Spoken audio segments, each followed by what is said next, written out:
প্ৰথমে বাতিল কৰিম কা এই মুহূৰ্তত আমি খবৰ জনাইছো দেখত যদি কংগ্ৰেছ চৰকাৰ হয় তেতিয়া হলে কিন্তু প্ৰথমতে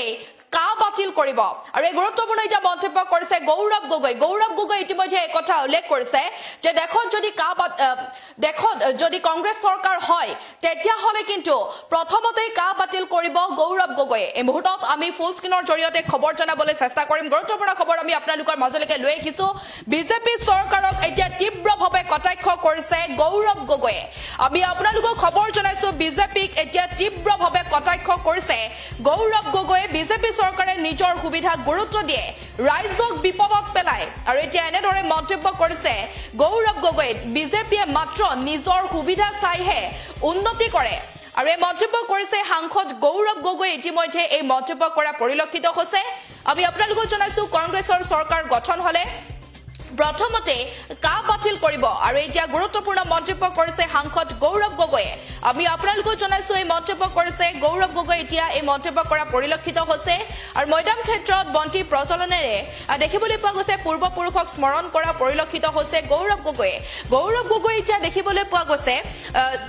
যেহেতুকে আমি আপোনালোকক জনাইছো এতিয়া গৌৰৱ গগৈ দেখিবলৈ পোৱা গৈছে গৌৰৱ গগৈ বিজেপি চৰকাৰক তীব্ৰভাৱে কটাক্ষ কৰিছে বিজেপি চৰকাৰে নিজৰ সুবিধা গুৰুত্ব দিয়ে ৰাইজক বিপদত পেলায় আৰু এতিয়া এনেদৰে মন্তব্য কৰিছে গৌৰৱ গগৈ লগতে গৌৰৱ গগৈ এই কথা উল্লেখ কৰিছে যে দেখত যদি কংগ্ৰেছ চৰকাৰ হয় তেতিয়া হলে কিন্তু প্ৰথমতেই আমাৰ কাম হ'ব কা বাতিল কৰা আৰু আমি প্ৰথমতে কা বাতিল কৰিম বুলি মন্তব্য কৰিছে গৌৰৱ গগৈ মন্তব্য আছে আমাৰ হাতত হে আমি আপোনালোকৰ মাজত লৈ আহিছো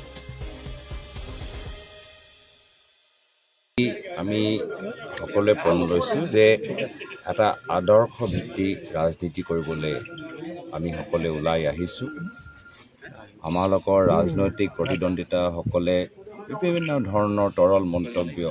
ইতিমধ্যে সামাজিক মাধ্যমত প্ৰকাশ হৈছে আমি সেই স্তৰলৈ যাবলৈ বিচৰা নাই ৰাইজে কি বিচাৰে মূল বিষয়বোৰ কি হয় ইয়াৰ সোণাৰী অঞ্চলৰ ৰাইজে কি বিচাৰে মাহমৰ অঞ্চলৰ ৰাইজে কি বিচাৰে নাজিৰা অঞ্চলৰ ৰাইজে কি বিচাৰে ডিমৰ ৰাইজে কি বিচাৰে বহুত ইয়াত মানুহবোৰে যিদৰে ডিলিমিটেশ্যন হ'ল তাৰলৈ অসন্তুষ্টি প্ৰকাশ কৰিছে আৰু ডিলিমিটেশ্যন যিদৰে কৰা গ'ল বিশেষকৈ শিৱসাগৰ জিলাত চৰাইদেউ জিলাত মানুহৰ সুবিধা চোৱা হোৱা নাই বিজেপি দলৰ নিজৰ ৰাজনৈতিক সুবিধা চাহে হৈছে তো এইখন চৰকাৰ যদি আপোনালোকে চায় প্ৰত্যেক কামত মাত্ৰ নিজৰ সুবিধাক তেওঁলোকে গুৰুত্ব দিয়ে আৰু ৰাইজক বিভিন্ন সময়ত বিপদত পেলায় আমি গৌৰৱ গগৈ নিৰ্বাচনী প্ৰচাৰ কাৰ্যসূচী দশাংশ আমি আপোনালোকক এয়া দেখুৱাইছো নিৰ্বাচনী প্ৰচাৰত ভাগ লৈ এতিয়া গৌৰৱ গগৈয়ে কেইবাটাও গুৰুত্বপূৰ্ণ মন্তব্য কৰিছে চৰকাৰ গঠন কৰি প্ৰথমতে কেবিনেটত বাতিল কৰিম কা আৰু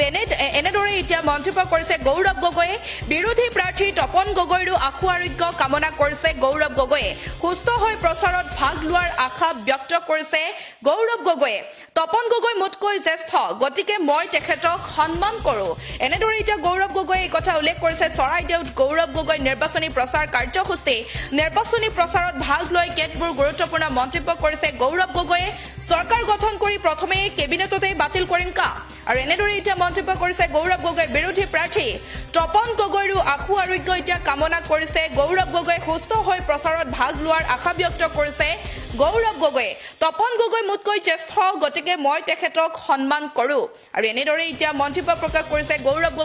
গগৈৰ আৰু কিছু মন্তব্য আছে সেয়া আমি আপোনালোকৰ মাজত লৈ আহিছো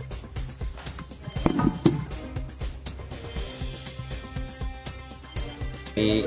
সকলোৱে পণ লৈছোঁ যে এটা আদৰ্শ ভিত্তিক ৰাজনীতি কৰিবলৈ আমি সকলোৱে ওলাই আহিছোঁ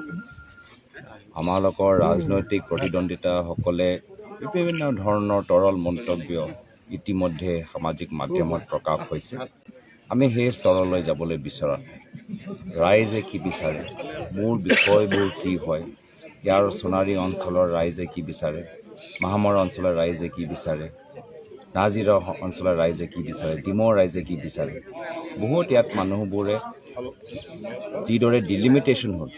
তাৰলৈ অসন্তুষ্টি প্ৰকাশ কৰিছে আৰু ডিলিমিটেশ্যন যিদৰে কৰা গ'ল বিশেষকৈ শিৱসাগৰ জিলাত চৰাইদেউ জিলাত মানুহৰ সুবিধা চোৱা হোৱা নাই বিজেপি দলৰ নিজৰ ৰাজনৈতিক সুবিধা চাহে হৈছে তো এইখন চৰকাৰ যদি আপোনালোকে চায় প্ৰত্যেক কামত মাত্ৰ নিজৰ সুবিধাক তেওঁলোকে গুৰুত্ব দিয়ে আৰু ৰাইজক বিভিন্ন সময়ত বিপদত পেলায়। আমি সকলোৱে ৰাইজৰ হৈ মাত মাতিবলৈ বিচাৰিছোঁ এই নিৰ্বাচনত। ৰাইজৰ মূল বিষয় আমাৰ বিষয় হ'ব। কোনো এজন বিশেষ ব্যক্তিক অপমানজনক কথা কয়, তুলংগা মন্তব্য কয়, উদ্দেশ্য আমাৰ নহয়। আপোনাৰ প্ৰতিদ্বন্দ্বী তপন গগৈ বিজেপি দলৰ এই কিমান ভোটত আপুনি জিকিম বুলি আশাবাদী? মই তপন গগৈ ডাঙৰীয়াক শ্ৰদ্ধা কৰোঁ। তেওঁ মোৰ জ্যেষ্ঠ এজন ছাত্ৰ আন্দোলনৰ পৰা তেখেতে ওলাই আহিছে। তেওঁ নিজৰ দৰে প্ৰচাৰ চলাই থাকিব। আমি সকলোৱে নিজৰ দৰে প্ৰচাৰ চলাই থাকিম। শেষত গৈ জনসাধাৰণ তেওঁলোকে নিশ্চয় বিশ্লেষণ কৰিব আৰু মই ভাবোঁ যদি জনতাই নিজৰ বিবেক শক্তি ব্যৱহাৰ কৰে তো নিশ্চয় অনাগত দিনত সকলোৱে ভাবা দৰে যোৰহাট লোকসভা সমষ্টিৰ পৰা এজন শক্তিশালী কণ্ঠ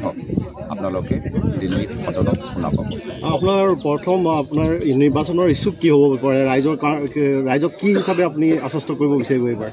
আমি ক'বলৈ বিচাৰিছোঁ যে প্ৰথম আমাৰ যে কেবিনেট মিটিং হ'ব ইণ্ডিয়া এলায়েন্স চৰকাৰ গঠন হৈ যোৱাৰ পিছত